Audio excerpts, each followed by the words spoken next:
A lot of people ask, how do you organize your life when you have so much to do in so little time? It seems to be chaotic, and the phone is ringing, and people are calling, and unexpected emergencies crop up, and things that you expected to happen don't happen, and things that do happen take much longer than you thought and cost much more, and so on. Well, I say, join the human race.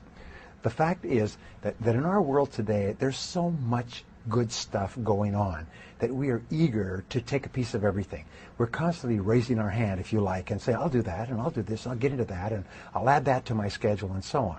So as I mentioned earlier, the starting point of getting your life under control is to sit down and think about two things. Who you really are, which means what are your natural talents and abilities? What do you enjoy? What do you like doing? If you could wave a magic wand, if you're financially independent, what would you want to do with your life based on your own talents and abilities? Another question we ask is, if you could work at any job or in any industry or in any position or in any part of the country, what would they be? And think them through. At Stanford University, they teach an exercise in the creative thinking part of the business faculty. It's called the 2010 exercise. And that's, imagine that you have $20 million cash in the bank, just for fun, an inheritance, you won a lottery.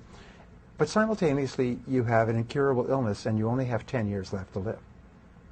If you had $20 million in the bank and 10 years left to live, what choices and decisions would you make for your life?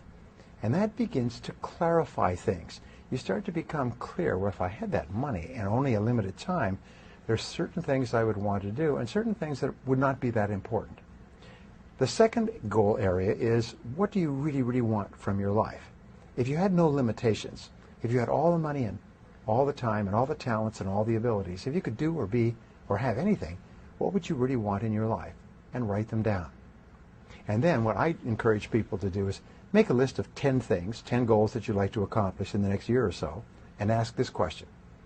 If I could only accomplish one goal on this list, which one goal would have the greatest positive impact on my life? If you could only accomplish one goal in life, which one goal would have the greatest positive impact on your life?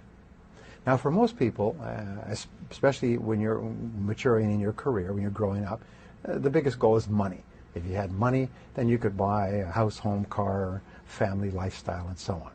So that's quite normal. For other people, it may be a health goal. For business owners, maybe a business goal. For people with relationship problems, maybe a relationship goal.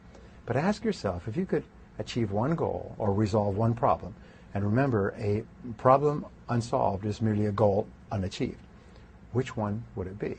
And write that down and make that the major definite purpose of your life. Make it the central organizing principle of your life.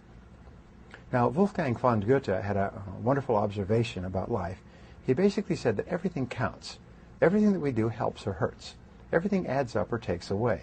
So once you have a very clear goal, then you simply ask yourself, based on what I really, really want for my life, what's most important to me, is what I'm about to do helping or hurting?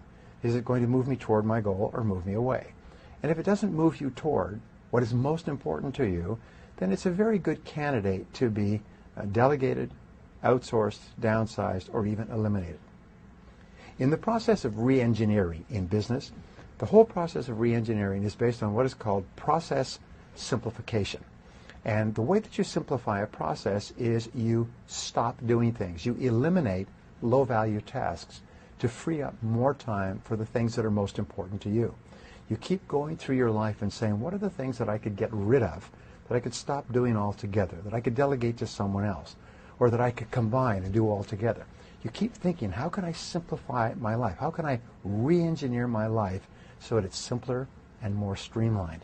And then you concentrate more and more time doing fewer and fewer things, which give you greater and greater results, financial and satisfaction, emotional, in your life.